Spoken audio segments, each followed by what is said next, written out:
le thérapeute, pour moi, c'est un trépied. Un trépied, c'est fait pour avancer. Et on passe d'un pied sur l'autre, toujours en revenant vers le centre. Rester centré, centré sur le sol, centré sur soi-même, tout en avançant un pied à la fois. C'est ça, le thérapeute, c'est un trépied. C'est à la fois du savoir, du savoir-faire, du savoir-être. Bonjour à toutes et à tous et bienvenue dans Jusqu'au bout des doigts. Je m'appelle Maxence Gagnureau, jeune étudiant passionné par l'ostéopathie. Dans ce podcast, vous allez découvrir mon chemin dans l'apprentissage de l'ostéopathie, cette thérapie au rouage complexe et à la philosophie passionnante. Je suis très heureux de vous faire découvrir cet épisode, qui, je l'espère, vous exposera le point de vue inspirant de notre invité du jour, Monsieur Olivier Pirot.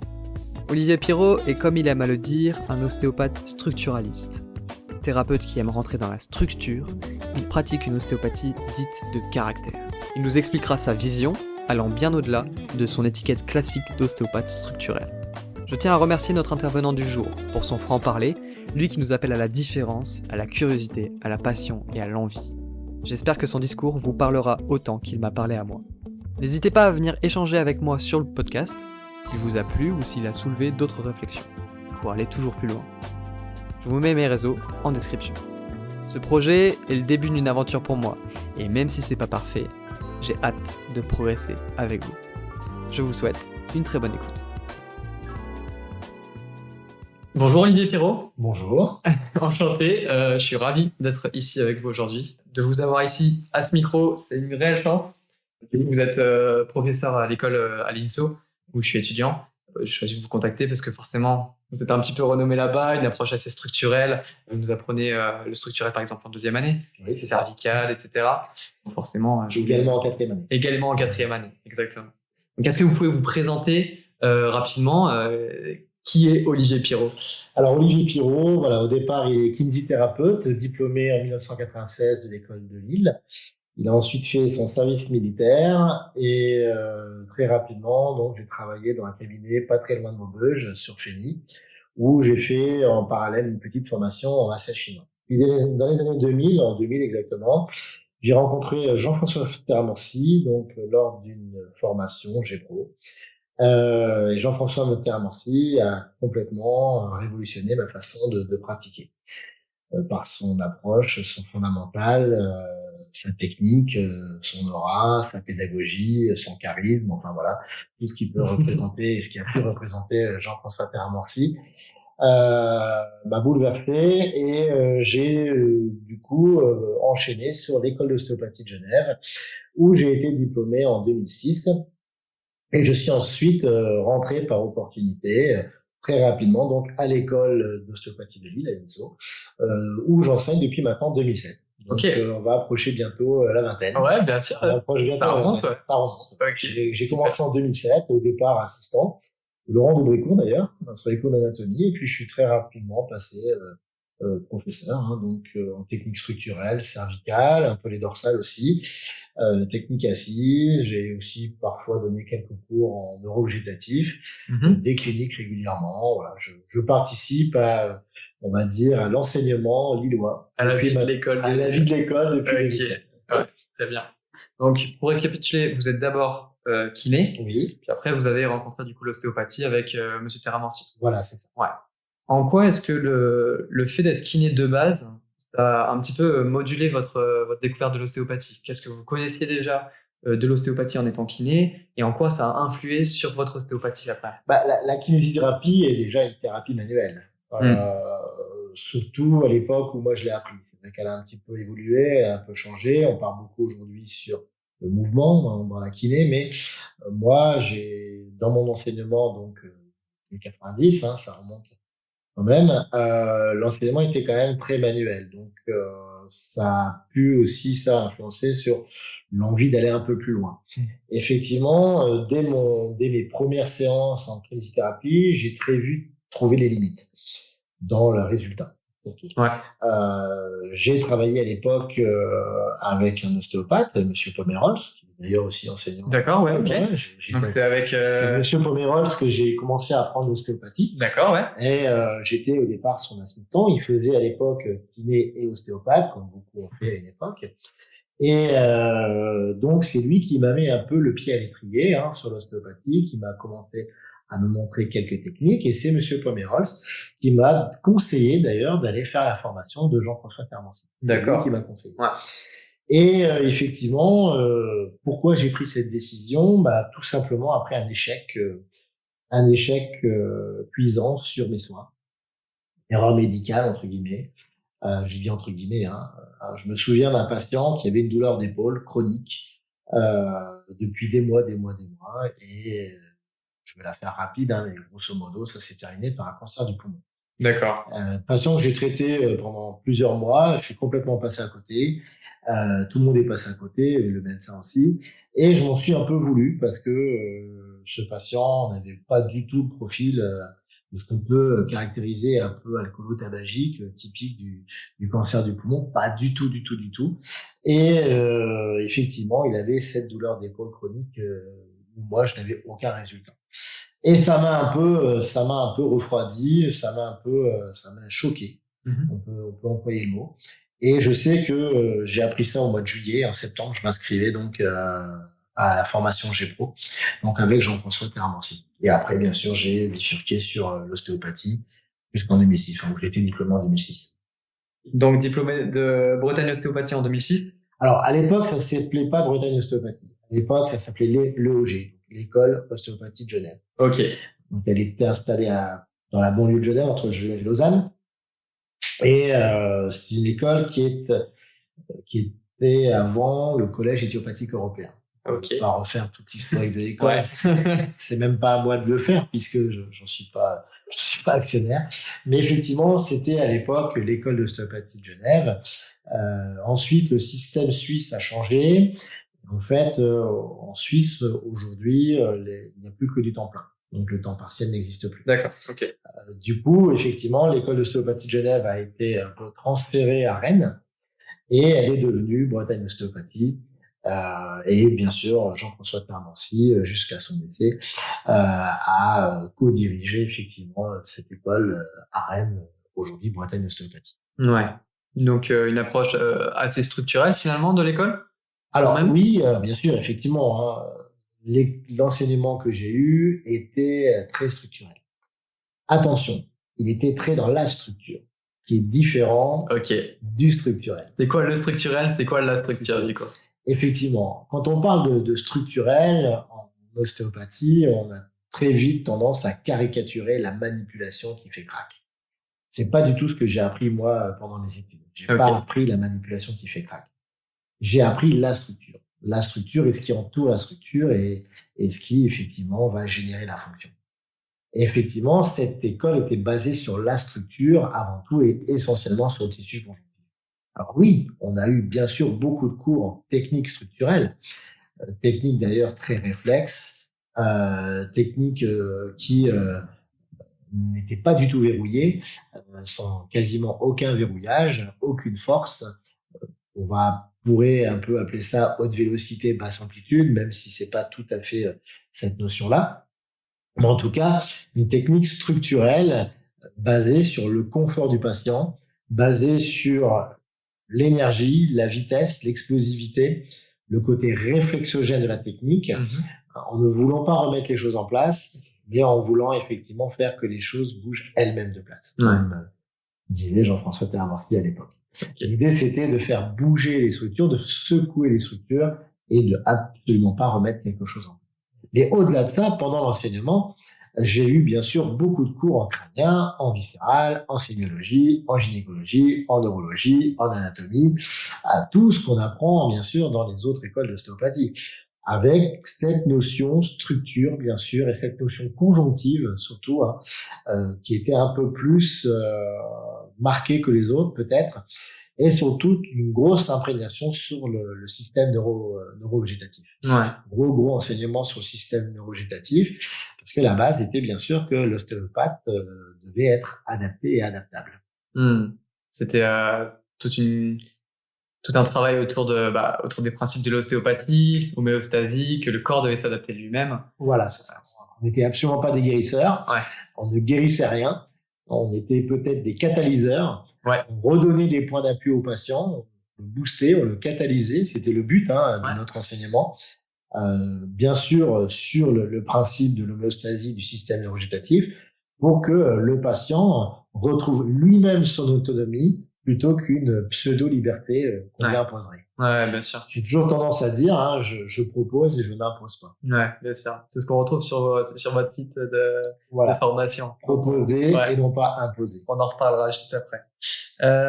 Justement, cet abord de tout ce qui était viscéral, crânien, etc. en sortant de kiné, est-ce que ça vous a bousculé? Est-ce que ça vous a appris plein de choses et vous étiez en mode waouh, je découvre quelque chose de nouveau? Oui, je découvre quelque chose de nouveau, bien sûr. Ça m'a pas bousculé plus que ça. Je suis quelqu'un de très ouvert. On me prend souvent pour un grand structuraliste, mais je suis pas que structuraliste. Je suis quelqu'un qui est très ouvert d'esprit. Et justement très curieux aussi. Voilà, je suis quelqu'un de très très curieux et j'ose aller parfois sur des terrains inconnus. Alors bien sûr, le crânien et le viscéral en sortant de kiné m'étaient totalement inconnus, évidemment. Mais bien au contraire, ça m'a fait waouh. Alors surtout l'enseignement que j'ai reçu en crânien et en viscéral. Et pareil, un enseignement très structuraliste, basé sur le conjonctif, basé sur le côté sutural, les fascias, la matière, basé vraiment sur la matière anatomique. Donc tout cet enseignement appuyé par l'anatomie, la neurophysiologie, le système neurovégétatif et le système neurologique en général, était hyper intéressant parce qu'il m'a permis de comprendre les douleurs projetées, les douleurs un peu référées. Alors, petite nuance entre les douleurs projetées et les douleurs référées. M'a permis aussi de comprendre tout ce système métamérique et en fait d'avoir une vision bien sûr beaucoup plus globale et bien sûr beaucoup plus ouverte sur le corps humain et ne pas voir que un squelette et des muscles. Ouais, bien sûr. On est un tout. Ouais, comme c'était le cas entre guillemets quand vous étiez en kiné. Voilà, c'était le cas où j'étais en kiné où on faisait très très local. L'enseignement que j'avais reçu en kiné était très local. Alors maintenant il a beaucoup changé, il s'est amélioré. Bien sûr, On est passé de 3 à 5 ans si je ne me trompe. Ça doit être l'année de PACES, voilà, on doit être une année de PACES plus 4 ans d'enseignement kiné. À l'époque, c'était que 3. Donc effectivement, l'enseignement a beaucoup changé, il s'est tourné aussi vers la science puisqu'il est très EBP, Efficient Based Medicine, Efficient Based Practice. Donc on est à la recherche aujourd'hui de notions scientifiques et de preuves scientifiques. Alors par rapport à ces preuves scientifiques, il y a du pour et du contre. Effectivement, on a besoin de preuves scientifiques. Et j'invite justement l'ostéopathie à aller vers ces preuves scientifiques. Maintenant, c'est pas parce qu'on n'arrive pas à prouver quelque chose aujourd'hui qu'elle est obligatoirement fausse et qu'on n'arrivera pas à la prouver demain. Donc, il faut savoir utiliser la science à bon escient, s'en rapprocher, mais aussi savoir s'en écarter et avoir toujours en même temps cet esprit un peu d'ouverture et de liberté. C'est exactement là que je voulais vous emmener justement. Donc, je lisais un petit peu le bouquin de Terra Morty, Lésions structurées et concepts structurants, c'est ça? Dans sa description de la manipulation et de la lésion tissulaire réversible, il utilise beaucoup, je trouve, une explication un peu vasculaire. Donc de congestion du tissu conjonctif, de mauvais échanges vasculaires, etc. Et dans sa manipulation, généralement, il voulait déclencher justement un réflexe vasculaire. Est-ce que c'est toujours quelque chose que vous utilisez comme modèle? Ah oui. Ouais, complètement. Complètement, tout à fait. Pour moi, effectivement, ce que je retiens de style, c'est la loi de l'artère. C'est évident, la vascularisation, parce que on n'utilise pas assez d'ailleurs. On parle beaucoup de style, et on oublie un peu cette loi de l'artère. Mais pour moi, la vascularisation est prépondérante et la vascularisation est le point clé de la nutrition tissulaire. Et cette nutrition tissulaire est le point clé du bon fonctionnement de la structure. Vous voyez, je parle de fonctionnement de la structure. Donc, pour moi, il n'y a pas d'ostéopathe structurel et d'ostéopathe fonctionnel. Ça n'existe pas. Il y a des ostéopathes point barre, c'est tout. Le structurel rejoint le fonctionnel rejoint le structurel. On a besoin des deux. Les deux fonctionnent ensemble.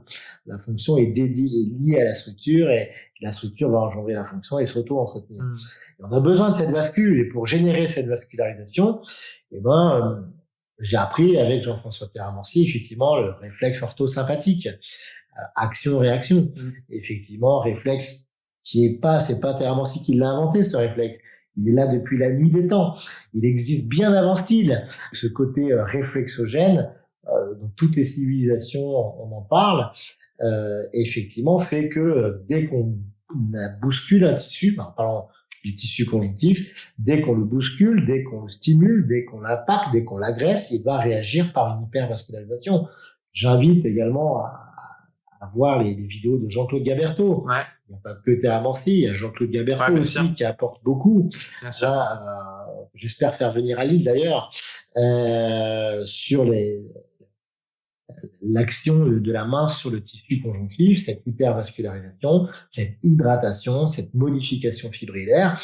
Et ce conjonctif tissu de soutien va changer d'état, donc et par ce changement d'état va permettre justement de mieux soutenir le tissu noble. En tant qu'ostéopathe, on n'a pas accès au tissu noble. Enfin, en tout cas, il ne faut pas prétendre y avoir accès. On est avant tout du conjonctif. Le tissu noble, je le réserve à la médecine. Le tissu noble, c'est la tissu, c'est la cellule gastrique, c'est la cellule pancréatique, c'est la cellule osseuse. Voilà, c'est de la chimie, c'est du physique, c'est de la chirurgie. Nous, on est plutôt conjonctivologue. Enfin, c'est un peu réducteur ce que je dis, mais voilà, on agit plus quand même sur le tissu conjonctif, sur la réaction effectivement réflexogène de ce tissu conjonctif. D'accord. Donc, pour vous, du coup, lors d'une correction entre guillemets d'une lésion tissulaire réversible, comme disait M. Terramorci, on est vraiment sur un réflexe vasculaire qui est provoqué lors de la manipulation. Alors, il n'y a pas que ça.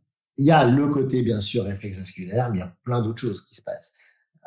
Au niveau de l'information qu'on va donner, alors si je parle du structurel, mais en général, que ce soit en articulaire, en viscéral, en crânien ou autre, on va de toute manière, par notre main, déjà agir mécaniquement sur un récepteur. Ouais, d'accord. L'action au départ, elle est mécanique, elle est piezoélectrique, elle est mécanique. Ce mécanorécepteur va avoir augmenté son potentiel, il va avoir une augmentation du potentiel électrique au niveau la corne postérieure de la moelle épinière. Et à partir de cette augmentation du potentiel électrique sur la corne postérieure de la moelle épinière, plein de réactions, bien sûr, vont rentrer en cascade. Il y aura une cascade de réactions. Le réflexe photosympathique, le réflexe myotatique. En fonction de l'intensité de cette stimulation électrique, il va y avoir la notion de gate control. Est-ce que la porte s'ouvre? Est-ce qu'elle ne s'ouvre pas? Est-ce qu'on balance sur les centres supérieurs à part le faisceau spinothalamique? Et bien sûr, après, le thalamus va rentrer en jeu, le filtre des émotions, le filtre des sensibilités, va faire le choix, effectivement, d'informer soit l'espace cortical ou l'espace sous-thalamique avec, effectivement, tout l'axe hypothalamo-hypophysaire et les réactions neurogénératives et hormonales qui peuvent découler en cascade. Donc, l'approche structurelle conjonctive, en articulaire, en viscéral, en crânien, elle n'est pas que neurovégétative et que neurovasculaire et que vasculaire. Il va aussi y avoir parfois un débordement hormonal. On le sent chez nos patients qui ils ont un coup de chaud, mais en même temps ils sentent un peu une sorte de pseudo-malaise vagal, ils ont un apaisement. Donc il n'y a pas que la vascule, il y a plein de choses qui s'opèrent. Ça, c'est à la fois bien et entre guillemets moins bien, car ce sont des réactions qui parfois sont malheureusement pas facilement contrôlées et contrôlables. Donc, par le patient et par le thérapeute. Ouais. On n'est jamais sûr de ce qu'on fait.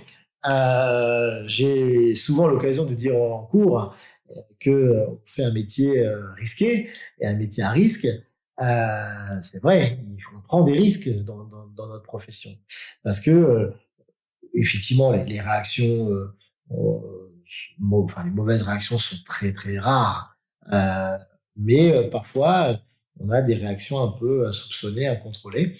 On a des réactions dont on ne prendrait pas la mesure, en fait. On a l'impression que le patient parfois sous-réagit ou surréagit, mais on peut pas prédéfinir la réaction au préalable. C'est impossible. Et c'est, voilà, on avance une technique. Il y a une intention dans cette technique. Il y a une notion de message qu'on va faire passer dans cette technique. Comment va être perçu le message? Voilà. citerai encore ce que disait Teramorsi, le message n'est rien, la cible est tout. Ouais. Voilà, et connaît-on la cible? Non, on peut jamais préjuger de l'état de la structure. Donc, on ne connaît jamais vraiment la cible, même avec des anamnèses de 2 heures, on n'y arriverait pas. Donc, ne connaissant pas la cible dans son entièreté, effectivement, la réponse au message est parfois aussi un peu aléatoire. Ouais, je comprends bien. Ouais. J'en discutais avec justement David Ferreira, dont on a parlé tout à l'heure, qui est structural ostéo sur Instagram. Il a fait un podcast du coup avec Marco Cabuti sur Cookie Podcast. Justement, il parlait du modèle de Teramorsi, de la manipulation et de ce réflexe vasculaire. David Ferreira, il expliquait que justement, lui, il avait voulu transmettre ce réflexe vasculaire en dehors de personnes qui étaient à Bretagne Ostéopathie, par exemple, et qui n'avaient pas trouvé de littérature pour ce réflexe, qu'il n'avait pas trouvé entre guillemets, de littérature scientifique qui expliquait ça. Et donc, dans son modèle à lui, il avait plus adapté ça dans une question de neuromodulation de la douleur, on va dire, qui sont beaucoup plus décrites par la littérature actuellement. Oui. Qu'est-ce que vous en pensez de ça? Oui, alors c'est vrai qu'on est beaucoup parti sur la neuromodulation de la douleur. Ça veut dire quoi, neuromodulation de la douleur? Le Doliprane est une neuromodulation de la douleur. Le paracétamol est une neuromodulation de la douleur, la morphine aussi, puisqu'on va chanter l'espace synaptique. Donc la neuromodulation de la douleur, c'est tout simplement la diminution du message. Ça veut pas dire que le message n'existe pas, ça veut dire que le message est moins perçu. Le corps peut crier aussi fort qu'il peut, le cortex n'est pas forcément capable de l'entendre. D'accord. Donc, alors que effectivement, nous ne sommes qu'électricité. Nous ne sommes qu'électricité. Qu'est-ce qu'il y a dans un air? Il y a de l'eau salée. Et par dépolarisation, effectivement, on a une transmission électrique. Et j'ai souvent l'habitude de dire dans les cours, attention, la douleur, c'est pas un email. Il n'y a pas un objet. Voilà, le système cortical, le système thalamus, nos récepteurs, nos capteurs d'électricité, on est un peu comme des disjoncteurs, hein, on a des capteurs d'électricité, vont capter un potentiel électrique qui va changer. On a une modulation dans le potentiel électrique.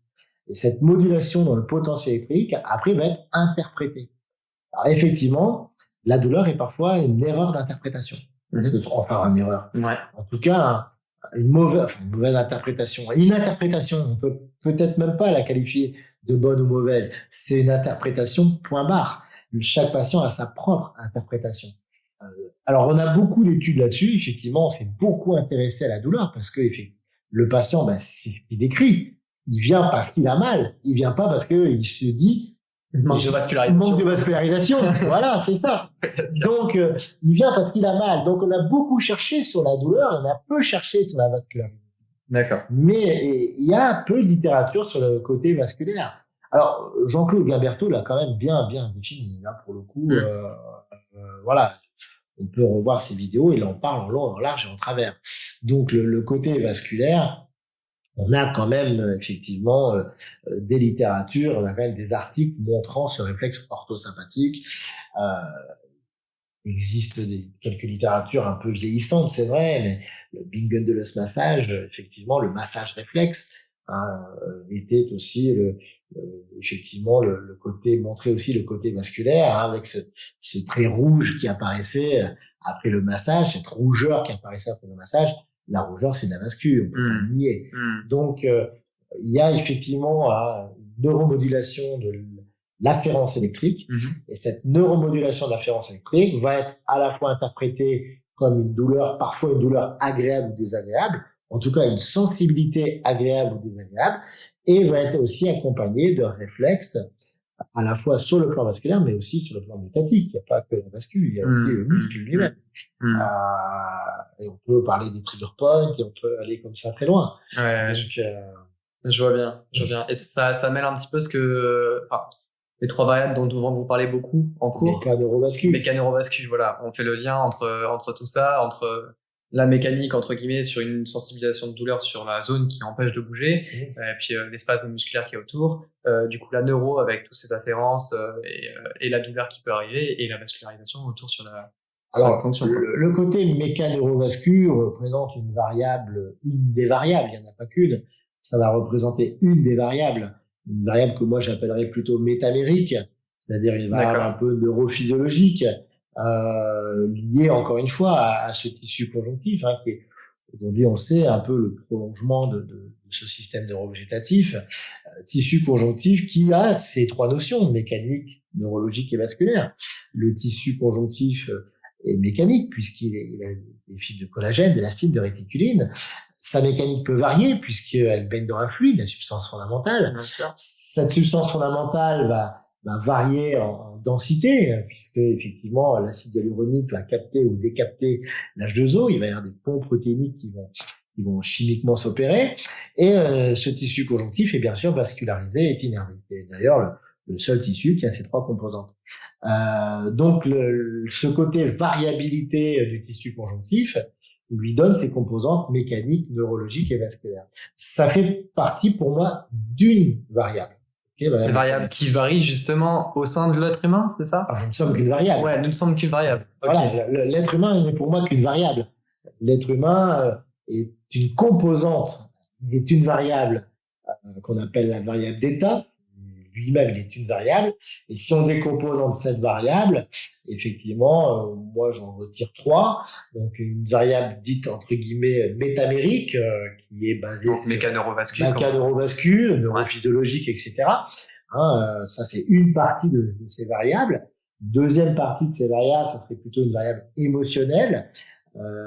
Alors émotionnel dans lequel je distinguerai le matériel de l'immatériel. Le matériel, c'est-à-dire la nourriture matérielle, le métabolisme, de quoi on se nourrit matériellement, notre nourriture, ce qu'on mange et ce qu'on boit. Aussi notre nourriture parfois spirituelle, littéraire, musicale, sportive, voilà, tout ce qui est un peu tout ce qui nous nourrit finalement. Tout ce qui nous nourrit, de façon immatérielle. La musique est une nourriture immatérielle. Les films, le cinéma aussi peut être une nourriture immatérielle. La littérature est une nourriture immatérielle. Bien sûr, la spiritualité est une nourriture immatérielle. Donc c'est cette notion un peu d'émotion matérielle et immatérielle, parce que manger c'est matériel, mais ça peut être aussi donner une émotion positive, fait partie des variables de l'être humain. Et on a aussi, pour moi, une troisième variable, ce qui est l'adaptation gravitationnelle, et bien sûr, cette variable posturale, posturo-gravitationnelle. L'ensemble de ces variables, baignent dans un milieu, dans ce qu'on appelle le milieu qui nous entoure, notre environnement, qui est une variable de milieu.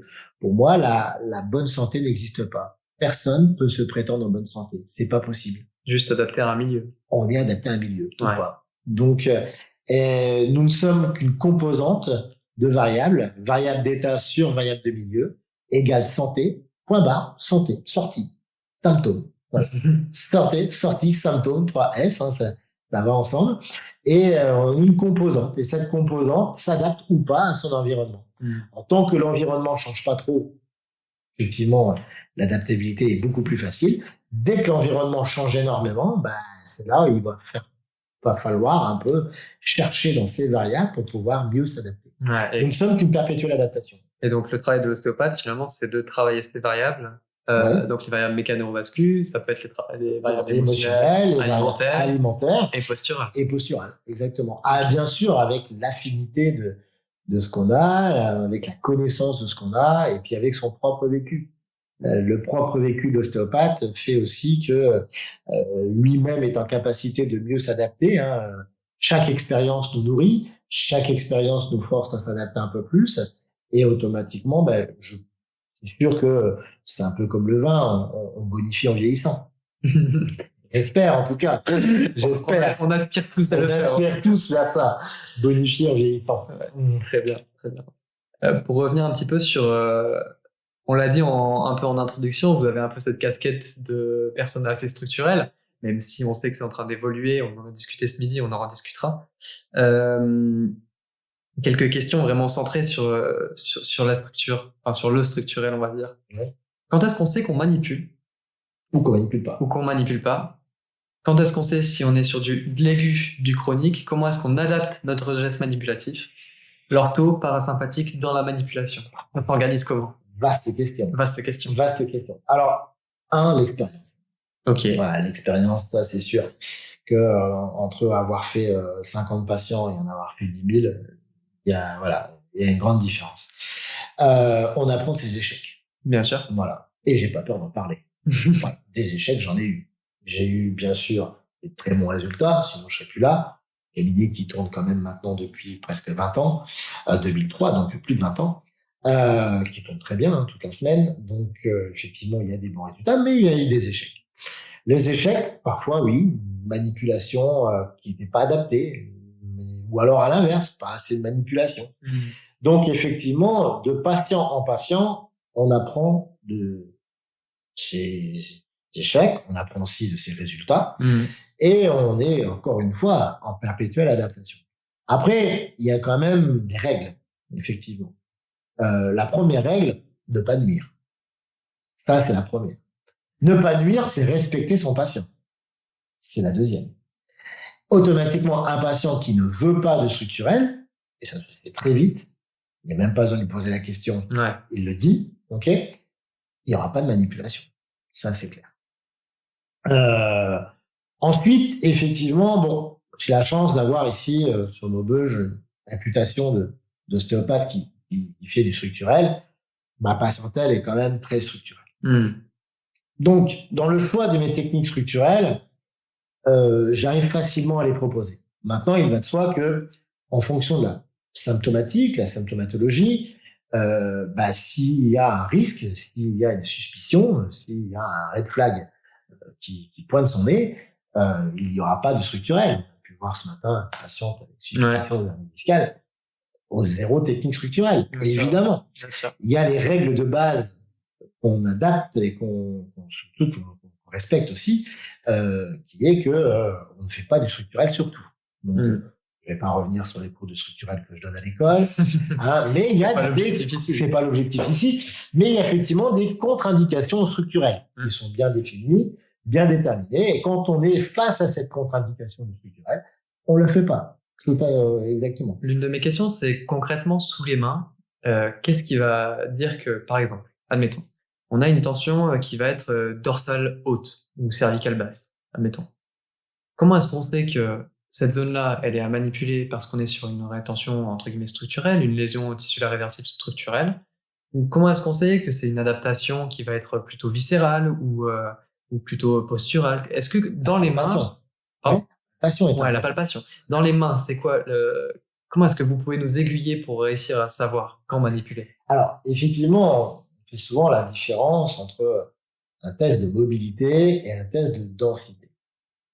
Il y a les tests de mobilité que l'on connaît tous, sur assise, on va chercher l'inclinaison, la rotation, aspirer un peu des faillettes, des lois de faillettes. Ça m'a toujours un peu choqué ces tests parce qu'on testait assis et on traitait allongé. Déjà, ça me choque un peu. Personnellement, ça me choque un peu de tester assis et de traiter allongé parce que on change complètement de différentiel. On change de référence. On change de référence. On a une référence liée à la gravité et on ne peut pas négliger la gravité. Il suffit de discuter avec des gens qui luttent contre la gravité, ne serait-ce que des sportifs, qui essaient d'aller toujours plus haut, en athlétisme, etc., ou des gens qui travaillent dans la gravité, contre la gravité, et on s'aperçoit très vite que la gravité est pesante. C'est le cas de le dire. Donc, on ne peut pas la négliger. On ne peut pas tester quelqu'un assis et le traiter allongé. Pour moi, c'est aberrant. C'est vrai. On teste assis, on traite assis. Ou alors, on teste allongé et on traite allongé. C'est la différence entre un test de mobilité, qui nous renseigne sur ce qui fonctionne encore, mais qui ne nous dit pas forcément ce qui fonctionne plus. Et un test de densité. Ce qu'on va rechercher, ce que je recherche moi, c'est une notion de densité conjonctive. Un gros, un dur, un sensible quand on y touche. Effectivement. Une résistance tissulaire. Mais une résistance tissulaire qui justement devient douloureuse, en tout cas devient un peu gênante, réveille des douleurs quand on l'interroge. C'est ça la lésion tissulaire réversible. C'est à l'interrogation palpatoire. C'est pas de façon spontanée. D'accord. C'est la différence avec une douleur projetée, spontanée, et une douleur référé, provoqué. Tout à fait pareil. Ok. Pouvez-vous nous faire un petit récapitulatif des différentes... La douleur projetée et irradiante, le patient va décrire une douleur permanente ou quasi permanente. Parfois à bascule, c'est vrai, mais il va décrire spontanément une douleur. Ah voilà, ça on est sur une douleur projetée. La douleur référée, alors je fais plus appel parfois à une notion de trigger, mais on va plus aller la chercher. Alors on va par exemple aller interroger un étage vertébral et ça va déclencher une douleur dans le membre supérieur ou dans le membre inférieur. On va réveiller une douleur qui n'est pas spontanée. C'est un réveil de la douleur. Parce qu'on augmente par sa pression, effectivement, on augmente l'activité électrique métamérique sur cette zone-là et automatiquement, la porte s'ouvre, hop, faisceau spinothalamique et le cortex prend conscience de la douleur. Donc, grande différence déjà dans le choix des techniques entre des techniques qui seront plus de douleurs spontanées projetées ou douleurs provoquées référées. Si on est plus sur des adaptations viscérales, effectivement, la manipulation est plutôt contre-indiquée en première intention. Il va y avoir la notion un peu aussi de vertèbre, on appelle un peu caoutchouc. C'est pas le gros dur et sensible, c'est le gros mou et sensible. Ça, c'est important. Quand on vient un peu tester les zones vertébrales, par des tests palpatoires, des traits tirés, un peu de massage, on va chercher les infiltrations ça aussi, ce sont des indications palpatoires. Il y a un effet orthosympathique, un effet rougissant assez rapide, au-delà d'une certaine norme, un certain équilibre. Effectivement, on s'interroge sur la potentialité d'avoir une indication d'origine viscérale. Et là, la manipulation structurelle, bien sûr, est encore une fois contre-indiquée en première intention. Donc, quand est-ce qu'il y a manipulation structurelle? Déjà, quand il n'y a pas une vertèbre de déplacée, mais plutôt une restriction de mobilité liée à une modification du conjonctif périarticulaire. Et cette modification du tissu conjonctif périarticulaire sera mise en évidence par un test de densité. Au dur et sensible quand on y touche. Si ça sort un peu de ce cadre-là, effectivement, si on a un gros mou et sensible, si on a plus des douleurs qui ne sont plus projetées mais référées, il y a une notion de rougeur, il y a une notion un peu d'orthosympathique trop présent. Là, on prendra plus une orientation viscérale, une orientation peut-être pas crânienne, en tout cas une autre orientation qu'une orientation, on va dire, structurelle technique structurelle. On pourra rester dans une orientation structuraliste, mais en évitant effectivement la technique structurelle. J'aime bien la notion de la différence entre les deux. Justement, pendant que vous en parlez, dans les formations que vous donnez, parce que vous avez un institut de formation qui s'appelle Ostéostructure, il y a la formation de viscéral conjonctif. Donc c'est pas forcément le type de viscéral qu'on voit forcément dans l'école. Dans le descriptif de la formation, c'est marqué pas de test d'écoute, par exemple. Là, on va être sur de la mobilisation du tissu conjonctif autour des viscères. Est-ce que vous pouvez nous parler un peu de ça, nous présenter un petit peu le contexte de viscéral conjonctif? Alors, c'est quoi le concept? La façon de faire du viscéral est une façon complémentaire aux autres. Je suis pas là du tout pour opposer les idées, bien au contraire, je suis là pour les compléter. On a plus, dans ma vision à moi, une notion un peu encore une fois, de tissu conjonctif et de moyens d'union. Mon viscéral sera plus basé sur une recherche des moyens d'union. Moyens d'union, bien sûr, encore une fois, conjonctif, qui portent des noms, Piplon, c'est-à-dire, Piplon, c'est du tissu conjonctif. Ok, très bien. Ligament gastrophénique, c'est du tissu conjonctif. Fascia de Treitz, c'est du tissu conjonctif. Voilà, je peux en nommer comme ça. Aujourd'hui, on sait que le sphincter d'Oddi, il est dans la lumière du duodénum, il est sur la face postérieure du duodénum. Maintenant, d'aller palper un sphincter d'Oddi, voilà, un gastro, à mon avis, il va mourir au nez. Peut-être que chez certains gabarits, c'est possible. En tout cas, chez moi, on peut toujours essayer de palper le sphincter d'Oddi. On n'y arrivera jamais. Donc, c'est impossible. Voilà. Donc, on n'a pas une action, pour moi, directement sur l'organe. On a une action autour de l'organe. Ok. En tout cas, sur son enveloppe, son péritoine. c'est ma façon de voir les choses. Attention, hein. Encore une fois, Il il n'y a pas que ma façon. On est là pour connaître votre façon. Voilà, je ne détiens pas la vérité. Je ne détiens absolument pas la vérité. J'ai une façon de pratiquer qui est comme ça depuis pas mal de temps, des années, et qui marche bien. Donc, je continue de pratiquer comme ça. Donc, moi, je suis plus autour de l'enveloppe, je suis plus autour des moyens d'union et encore une fois, des systèmes qui à la fois unissent, vascularisent et innervent la structure. On reste dans cette notion mécaneurovascu sur le viscéral, sur le crânien, toujours avec comme trame de fond le système neurovégétatif, l'orthosympathique et le parasympathique.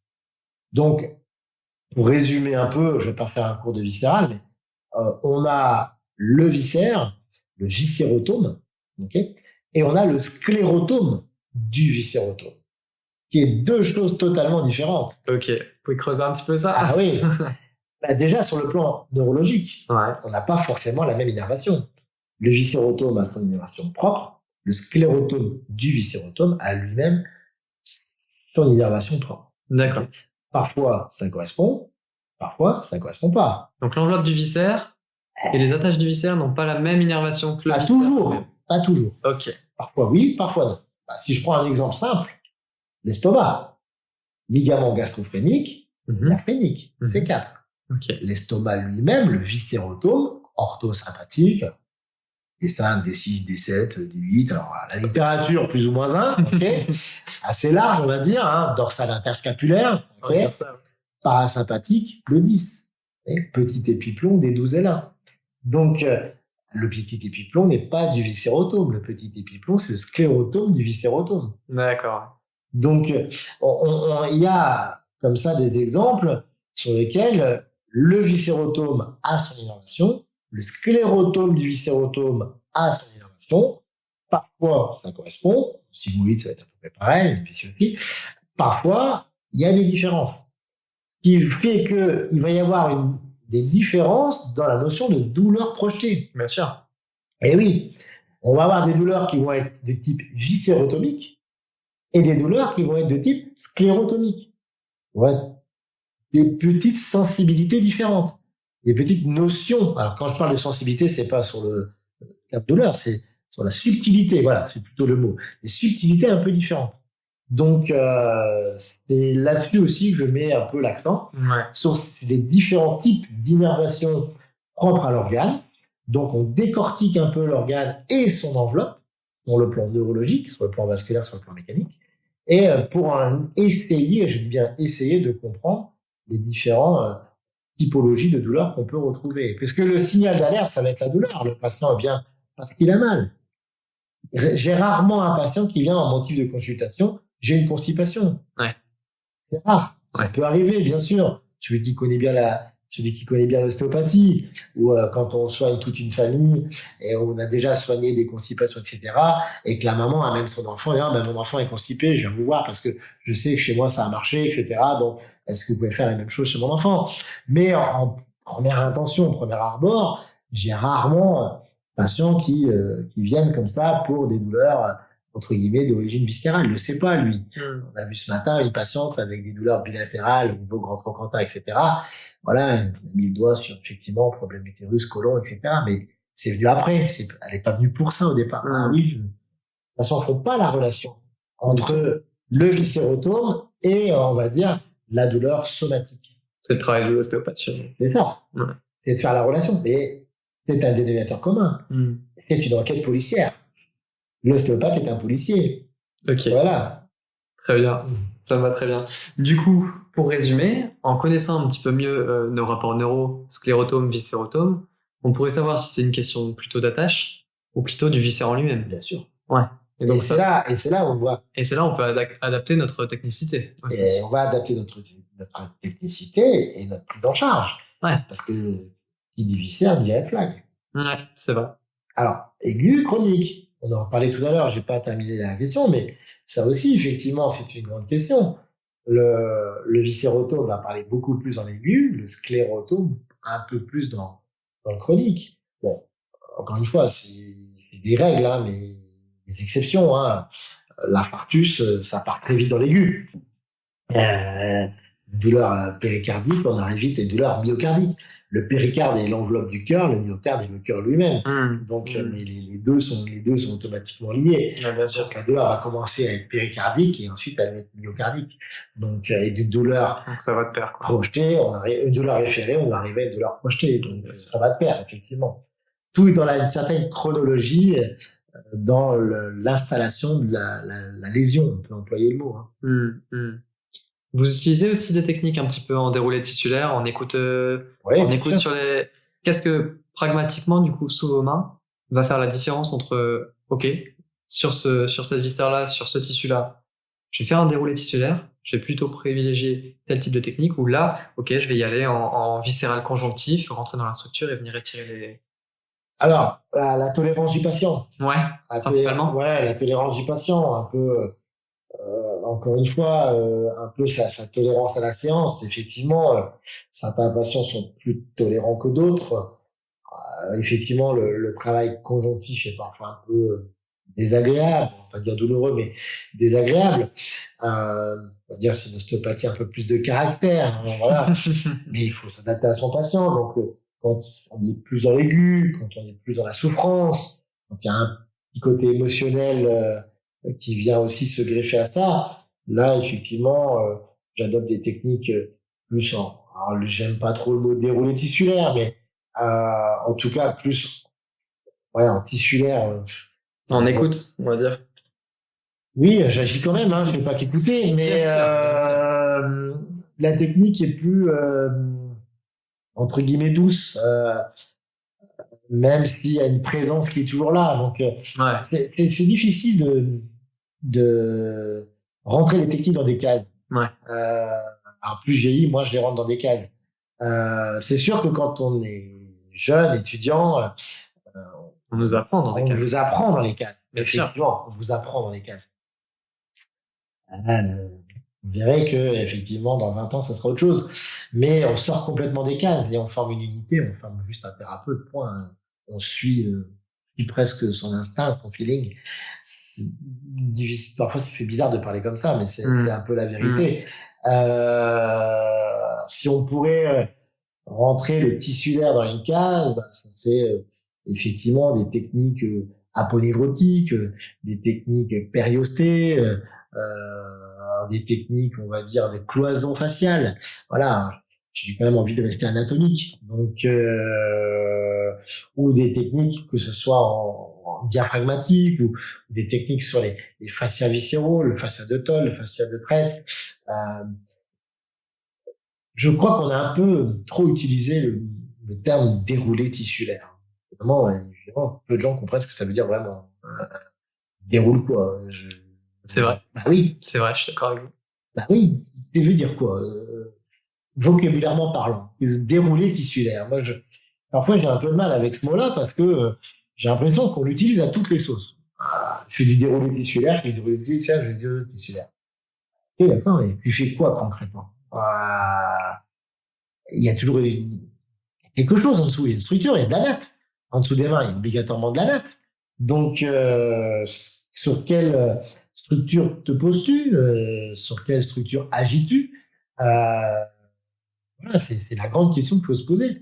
Donc, effectivement, dès qu'on a les mains posées sur un corps humain, en dessous, il y a de l'anatomie. Il y a de l'épithélium, il y a du tissu adipeux, il y a de l'âme basale, il y a du tissu conjonctif, il y a un tissu musculaire, un tissu viscéral, etc. Donc, quelque part, il n'y a pas de structurel, il n'y a pas de fonctionnel. Il y a juste une main qui se pose sur un tissu. Point barre. Connaître son anatomie, projeter son intention. Exactement. Savoir sur quoi se poser. Savoir sur quoi se poser, savoir pourquoi on le fait et dans quel but on le fait. Il n'y a pas de technique qui en remplace une autre. Ça, je le dis souvent en cours. Il n'y a pas de technique qui en remplace une autre. On a besoin pratiquement de tout. Alors, on peut pas tout savoir, effectivement. C'est là où l'humilité vient parfois de ventiler à des collègues. Ça m'arrive. Quand je sais pas faire, je sais pas faire. J'embauche et puis je présume savoir faire. Et parfois, ils me répondent, non, moi non plus, j'ai pas su faire. Voilà. Donc, voilà. En fait, dans ce terme déroulé tissulaire, pour moi, il est abstrait. Et j'aime pas trop l'abstrait. Donc, en tout cas, pas dans ma pédagogie, dans mon vécu personnel, c'est autre chose, mais dans ma pédagogie, je sais pas, c'est mon but à moi, c'est de faire véhiculer une passion, c'est de véhiculer un enseignement. J'enseigne depuis 20 ans maintenant, donc voilà, j'essaie de garder les pieds sur terre, j'essaie de garder aussi l'humilité et j'essaie de garder toujours la même trame de cette pédagogie de l'enseignement, qui est le corps humain, l'anatomie avant tout. Et bien sûr qu'on peut sortir de l'anatomie, bien sûr qu'on peut aller dans d'autres domaines, on peut en parler après, mais restons d'abord les pieds sur terre, les fondamentaux. On n'en parle pas assez des fondamentaux, c'est l'anatomie. Quand on pose les mains sur un patient, il y a de l'anat en dessous. Où pose-t-on les mains? Sur quoi agissons-nous? Et pourquoi le faisons-nous? Je pense que c'est très clair dans votre explication. Merci beaucoup. Justement, Olivier Pirot, actuellement, est-ce qu'il se détache pas un petit peu des fondamentaux? Qu'est-ce qu'il va découvrir en ce moment? Il s'en détache pas, il les complète. Il les complète. C'est-à-dire effectivement, la vie, les expériences personnelles, les rencontres parfois, les rencontres personnelles, les épreuves personnelles font que on évolue. Tout ostéopathe évolue, tout thérapeute évolue, tout être humain évolue. On est tous en phase d'évolution. On pensait ne pas passer le cap du Covid et finalement on l'a pas si mal passé que ça. Donc on voyait ça comme très catastrophique et bon, oui, il y a eu effectivement ceux qui ont perdu de la famille. Effectivement, je peux comprendre que ils l'ont mal vécu, c'est normal. Mais les épreuves, on en vivra encore d'autres, nous font avancer, nous font évoluer, nous font changer parfois de cap et surtout nous font changer de point de vue. Et c'est très bien de changer de point de vue. Faut pas rester sur des points de vue fixes. Donc oui, je suis à la base quelqu'un de structuraliste, comme je le dis, pas forcément structurel, mais structuraliste. J'attache une importance à la structure, à l'anatomie de base. Et je garde toujours les fondamentaux fondamentales. Mais oui, bien sûr, j'évolue, bien sûr, je me tourne de plus en plus vers l'émotion, vers d'autres choses, vers que j'enseigne pas parce que j'en ai pas les capacités, en tout cas pas encore maintenant. Mais je me forme, voilà, je continue de me former. 52 ans, j'essaie tous les ans de faire 1 ou 2 formations personnelles, pas dans ma structure à moi, mais je vais voir d'autres. Je vais à la rencontre d'autres professionnels qui parfois ont, entre guillemets, me sont, entre guillemets, totalement opposés, mais pas tant que ça. Ouais. Pas tant que ça. Bien sûr que non, pas tant que ça. J'ai rencontré Serge Paoletti. Serge Paoletti, il fait du fascial. Ouais. Demandez à Serge Paoletti de vous faire un sacrum, il sait le faire. Bien même, très très bien même. Donc, Bruno Ducou, pareil. Alors Pierre Tricot, encore sur une autre façon d'être, mais on croit très fonctionnel. Mais pour avoir rencontré Pierre Tricot, il est dans la structure, voilà, avec une autre façon de procéder, avec un autre outil, un autre modèle. Un autre modèle, oui, voilà, mais il est dans la structure, hein, il a son opus operandi, comme il dit, mais il est dans la présence en tout cas. Donc, quoi qu'on fasse, qui qu'on soit, quand on traite, il faut être présent avant tout. L'attention de notre traitement, hein, donc la présence est importante, l'enracinement est important. On parle beaucoup d'enracinement dans mon enseignement, et même si j'ai envie d'aller un peu plus haut, je reste toujours enraciné. Et oui, l'envie d'aller plus haut m'appelle effectivement, et je vais tout doucement remettre un peu plus d'émotion à ce que je fais. Voilà. C'est chouette. Je peux pas en dire plus aujourd'hui parce que je suis au balbutiement d'émotions, mais ça m'intéresse en tout cas. Mais c'est chouette de continuer de vous former chaque année, de faire plusieurs formations, d'aller un peu partout et de rencontrer un peu tout le monde. C'est la curiosité. Et je pense que c'est l'une des richesses qu'on a en ostéo aussi, d'avoir une multitude de points de vue, une multitude de façons d'aborder la personne. En tout cas, de ce que j'ai vu de ma très brève expérience de l'ostéopathie, c'est une réelle richesse.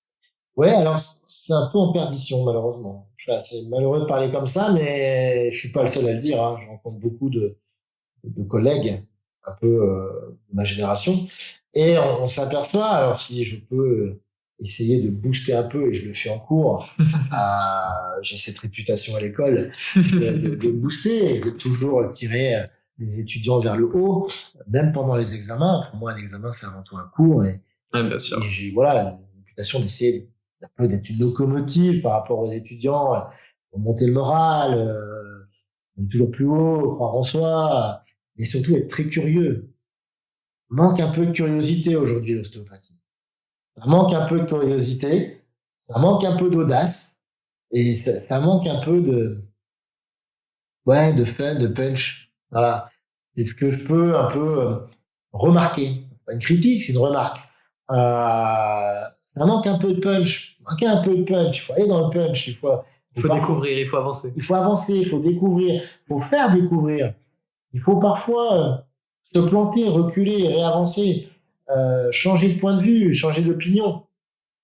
On peut être très fonctionnel puis devenir structurel, ou très structurel devenir fonctionnel.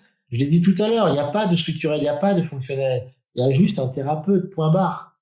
Voilà, il y a un thérapeute, des techniques, un savoir, un savoir-être, un savoir-faire. Surtout d'abord un savoir-faire et puis un savoir-être après. Mais voilà, pour moi, le thérapeute, c'est un trépied.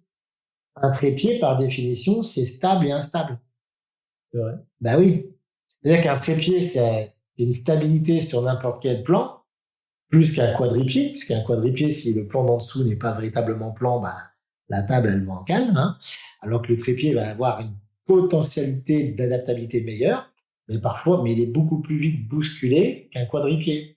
Donc, le thérapeute, pour moi, c'est un trépied. Un trépied, c'est fait pour avancer. Et on passe d'un pied sur l'autre, toujours en revenant vers le centre. Rester centré, centré sur le sol, centré sur soi-même, tout en avançant un pied à la fois. C'est ça, le thérapeute, c'est un trépied. C'est à la fois du savoir, du savoir-faire, du savoir-être.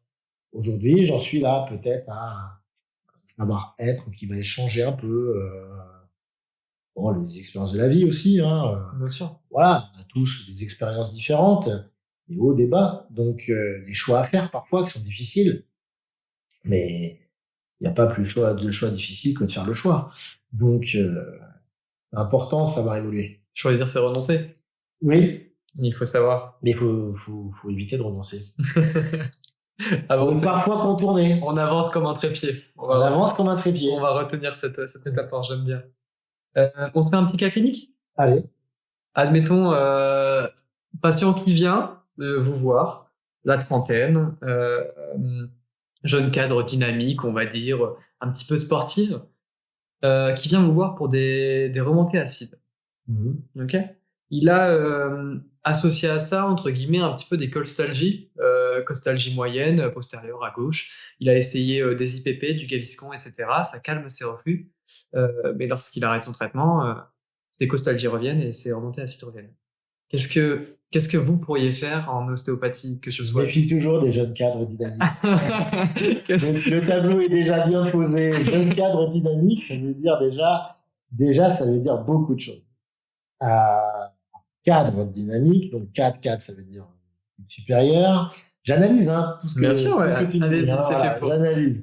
Donc, cadre supérieur, donc automatiquement responsabilité d'entreprise, stress, objectif, il donne des objectifs, il a besoin d'aller de l'avant, il veut peut-être encore se surpasser, il a peut-être des barrières. Après, en émotion là. Ouais, carrément. Carrément. Voilà, barrière. Il a effectivement peut-être un problème de clapet. On part sur effectivement les sphincters. Ouais. Donc, par rapport à ces remontées acides, quel est déjà son type d'alimentation, cadre dynamique qui est devant un ordi, on va dire la journée, qui prend pas beaucoup le temps de manger parce que il doit finir plus tôt pour aller faire son sport le soir. Il y a tout un contexte déjà. Cadre dynamique, trentaine, remontée acide, ça parle. Ouais, carrément. Ça parle. Carrément. Ça fait partie de notre quotidien. Il vient vous voir pour ses costalgies. Qu'est-ce que vous allez faire pour costalgie, effectivement, on parlait des douleurs projetées ou référées tout à l'heure avec l'estomac, on est en plein dedans. La zone interscapulaire. Alors, d'emblée, moi, je vais quand même aller voir le diaphragme, l'espace diaphragmatique, l'œsophage, la base du crâne, sa posture en général, lui poser des questions sur ses habitudes de vie, sur son travail, qui m'en disent un peu plus sur son côté dynamique.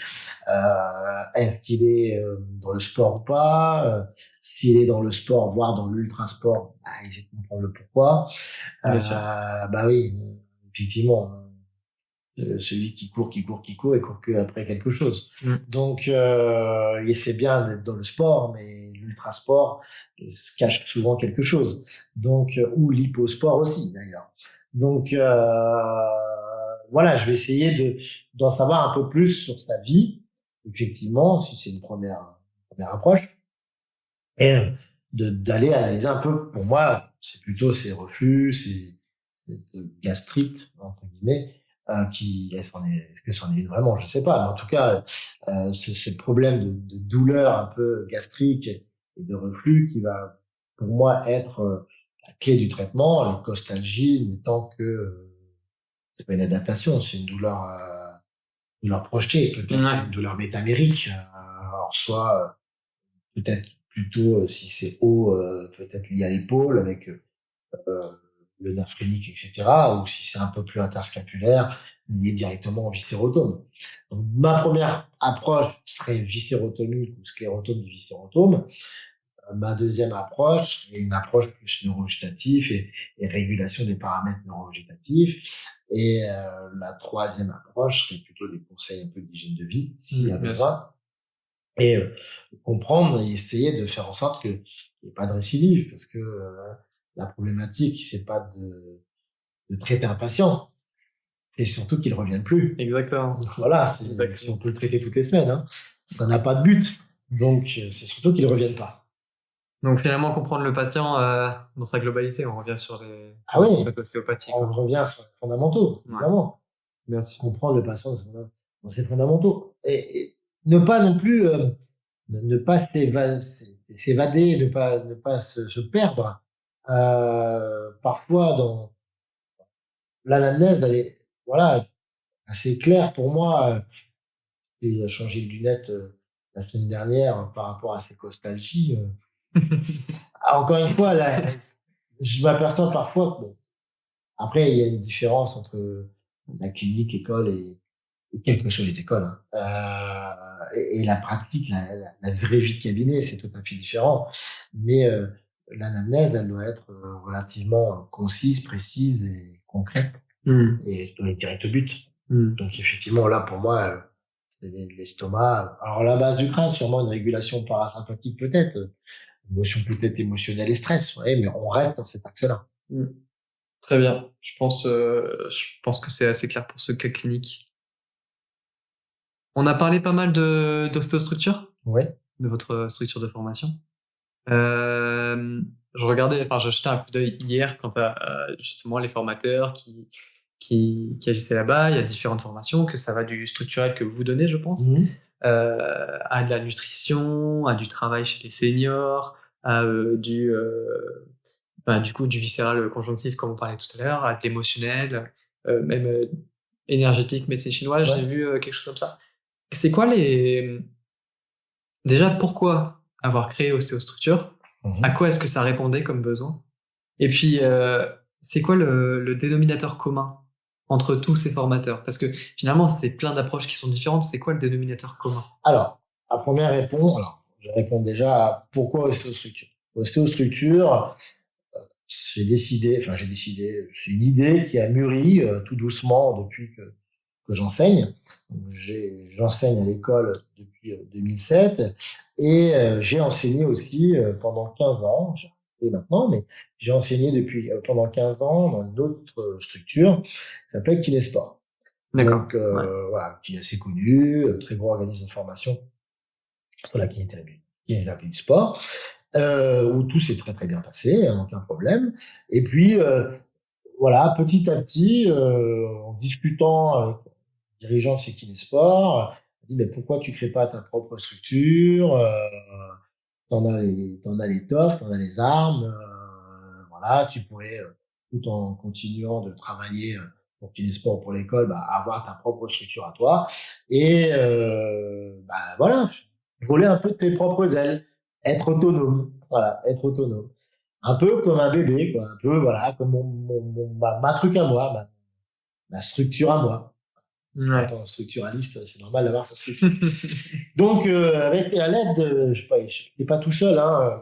À l'époque, j'avais mon ami Régis Ansker qui m'a donné un coup de main et qui était un peu un copain de promo à l'école de Genève. Et puis, il m'a aidé à développer Ostéostructure en 2014. Au début, ça partait essentiellement sur du structurel. Je proposais ma façon de faire le structurel. Alors oui, beaucoup d'étudiants de l'école sont venus me voir, évidemment. Je ne le cache pas. S'ils aimaient bien mon approche, ma façon de faire le structurel. Et puis, petit à petit, on me pose la question, tiens, Olivier, tu peux pas nous faire un peu de crânien? Tiens, Olivier, tu peux pas nous faire un peu de viscéral? Tiens, Olivier, tu peux pas nous faire ci? Tiens, Olivier, tu peux pas nous faire ça? Et puis, ça a commencé un peu à évoluer, où j'ai proposé, bien sûr, du structurel, du viscéral, du crânien, et j'ai commencé un peu à avoir une multi-approche. Pourquoi cette multi-approche? Déjà parce que je suis quelqu'un d'ouvert, avant tout. Je suis quelqu'un de curieux, je suis quelqu'un d'ouvert. Donc, si j'invite parfois des formateurs qui me semblent à l'opposé de mes pensées, c'est parce que, j'ai envie de les rencontrer, j'ai envie de manger avec eux, j'ai envie de discuter avec eux. Deux, c'est pour les faire participer à ma structure et aussi pouvoir donner aux ostéopathes l'occasion de rencontrer ces formateurs-là. Encore une fois, Serge Paoletti, c'est très difficile de l'avoir, donc je suis fier d'avoir pu le faire venir. Donc, je sais pas s'il reviendra, mais en tout cas, je suis fier d'avoir pu le faire venir. De l'avoir rencontré, d'avoir pu discuter avec lui, du coup pareil. Donc voilà, je suis ouvert à plusieurs points de vue parce que il en faut plusieurs. L'ostéopathe, c'est pas un seul point de vue. L'ostéopathe, c'est plusieurs points de vue et il faut voyager comme le trépied à travers ces divers points de vue. Donc c'est peut-être pas un discours que j'avais il y a 10 ou 15 ans, mais c'est un discours que j'ai maintenant. Les imbéciles qui changent pas d'avis. Donc, j'évolue vers finalement le multi-approche. Un, par ma curiosité personnelle, et deux, pour offrir aussi celui qui le veut, l'approche qu'il souhaite et la possibilité aussi d'évoluer à travers ces diverses approches. Encore une fois, il y a un seul thérapeute. Voilà, c'est pas un type de thérapeute, c'est un seul thérapeute. Le seul thérapeute, c'est soi-même. Ne cherche pas à copier les autres, ça sert à rien. Il faut s'imprégner, s'inspirer. Et on a besoin parfois de plusieurs types d'inspiration pour pouvoir évoluer dans sa propre profession. Je vois très bien. Est-ce que vous avez fait toutes les formations de votre institut? Non, j'ai pas le temps. J'aimerais beaucoup, mais j'ai pas toujours le temps. Donc, ouais, le temps me manque. Ouais, comme nous maintenant, parce que le patient va pas tarder à régler. J'ai encore un petit quart d'heure. Un petit quart d'heure. Justement, pour finir, est-ce que... déjà, merci beaucoup pour tout ce que vous avez... encore 2-3 petites questions. Forcément, les formations, vous en avez fait beaucoup. Pas mal. Je bats pas les records. Hein. À deux par an Non, il y en a 2 par an. Ok, ça en fait pas mal. J'en ai fait quelques-unes. Est-ce que vous en auriez qui seraient un peu des must-have pour vous, des incontournables, des rencontres qui vous ont vraiment inspiré sur votre chemin? Oui, Pierre Tricot, bien sûr. Voilà, Pierre Tricot, oui, Pierre Tricot, c'est une très très bonne formation. Voilà, c'est quelqu'un qui se voit beaucoup aussi, mais quelqu'un de très bien. Après, tout ce qui est un petit peu neurosciences, très très intéressant aussi. La posturologie, voilà, j'y croyais pas, mais je voyais ça un petit peu parfois un peu de loin. Mais si, la posturologie est très intéressante aussi. Alors après, oui, le dry needling, oui, ça m'apporte énormément, mais ça, bien je sûr. sais que On voilà. en a pas parlé aujourd'hui, mais Non, ouais, mais voilà. Après, sur le plan légal, moi j'ai la chance d'être kinésithérapeute à la base et de garder mon statut. mon statut, Bien donc sûr. et de pouvoir pratiquer le dry needling. Donc, mais tout le monde ne peut pas. Mais ça, c'est des formations qui m'ont apporté. L'approche chinoise aussi est très intéressante, hein, évidemment. Alors je ne suis pas trop investi dans la pédiatrie, bien sûr, parce que j'ai pas d'enfants. Bon, je vais pas parler de ma vie perso, mais c'est pas que j'aime pas les enfants, hein, c'est pas ça du tout, mais on peut pas tout faire dans la vie. Je fais déjà beaucoup de choses. J'ai écouté un peu les formateurs en pédiatrie qui viennent dans ma structure, et oui, ça me donne envie de le faire. Voilà, c'est vraiment les formations qu'il faut que je fasse. La pédiatrie est très très intéressante aussi, donc j'ai envie de dire oui, beaucoup de choses sont importantes. Et c'est ça qui est cool, c'est qu'on n'a pas fini. On n'a pas fini, non, non. Il n'y a pas de limite dans la formation. Il n'y a pas de limite. Formateurs qui sont encore plus formés que moi, hein, je veux dire, je ne sais pas de nom, mais voilà. Je pense qu'on sait à qui on pense. On sait de qui, voilà, exactement. Ok, très bien. Vous avez des noms à me recommander, par exemple pour faire un podcast ou aller voir en stage Comme ça, à chaud. Vos maîtres, à part forcément Monsieur Terramorsi. Vous auriez pu aller voir. Bien sûr. Les autres sont un peu loin, Pierre Tricot pour aller voir, ça va être un peu loin. C'est Monsieur Pomerols, pourquoi pas? Ouais, c'est Monsieur Pomerols. Sur l'île, Monsieur de Bricourt, mais je sais pas, il faudra le motiver un peu. Pourquoi pas aussi des jeunes installés? Ouais. Voilà. Pourquoi pas des jeunes installés depuis pour voir un peu la vie, ouais. La vie un peu. Si j'ai un conseil à donner, il faut taper tous azimuts. Ouais. Aller voir un maximum de gens. Ouais. Voilà. Un peu, et puis surtout, aller voir parfois l'improbable, c'est-à-dire celui à lequel on ne pense pas. Donc peut-être des noms. Après, encore, il faut qu'ils acceptent. Hein. Je dis des noms comme ça, mais ils vont peut-être m'en vouloir. Hein, mais Mathieu Rigaud ou voilà des choses. Ouais. Pourquoi pas Van Bellingen. Il faut être curieux et quitte à faire des podcasts. C'est ça un podcast. Ouais, bien sûr. Je suis un peu la génération. Voilà. Donc, quitte à faire des podcasts, il faut taper tous azimuts et avoir un panel différent. Ce que si on doit faire une petite conclusion, ce que j'ai comme conseil à donner, c'est être différent. Voilà. On est reconnu que par ses différences. Il y a encore Jean-François Terramorsi. Mais c'est vrai, il faut être différent. Il faut pas essayer de ressembler à. Ça sert à rien. Il faut pas essayer de copier. Ça sert à rien. Soyez vous-même. Il faut être soi-même. Comment on fait pour être soi-même? On se nourrit. Donc, bien sûr, on évolue, hein, et on se fait sa propre image. Et finalement, on essaie d'être différent, pour que le patient ne vienne pas voir forcément un ostéo, mais vienne vous voir vous. Voilà, pas Doctolib. Malheureusement, on est passé par là. Mais ça a du bon, ça a du moins bon. Enfin, on va pas débattre sur Doctolib aujourd'hui, mais ça pourrait être un sujet d'ailleurs. Mais voilà, soyez différents. Donc, quitte à aller chercher l'info, allez chercher l'info à diverses sources. Comme ça, on se fait une meilleure opinion. Si on va toujours sur les mêmes sources, malheureusement, l'opinion sera faussée, sera biaisée. Comme on dit dans les fameuses les EBP, fameuses des évaluations, c'est biaisé parce qu'on va toujours chercher la même info.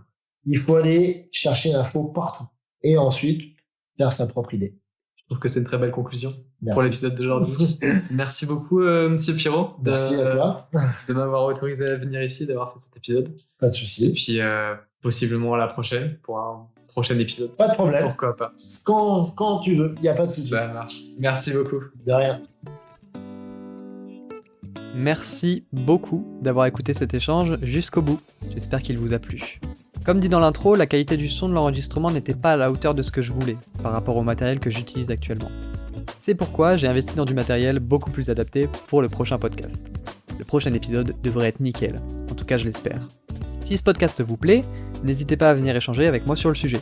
Ce sera un plaisir d'entendre vos réactions ou questionnements sur l'épisode, ou vos suggestions pour les prochains. Ne vous en faites pas, le podcast reviendra bientôt avec un nouvel invité pour de nouveaux échanges passionnants. Merci en tout cas pour tous vos soutiens, et à la prochaine.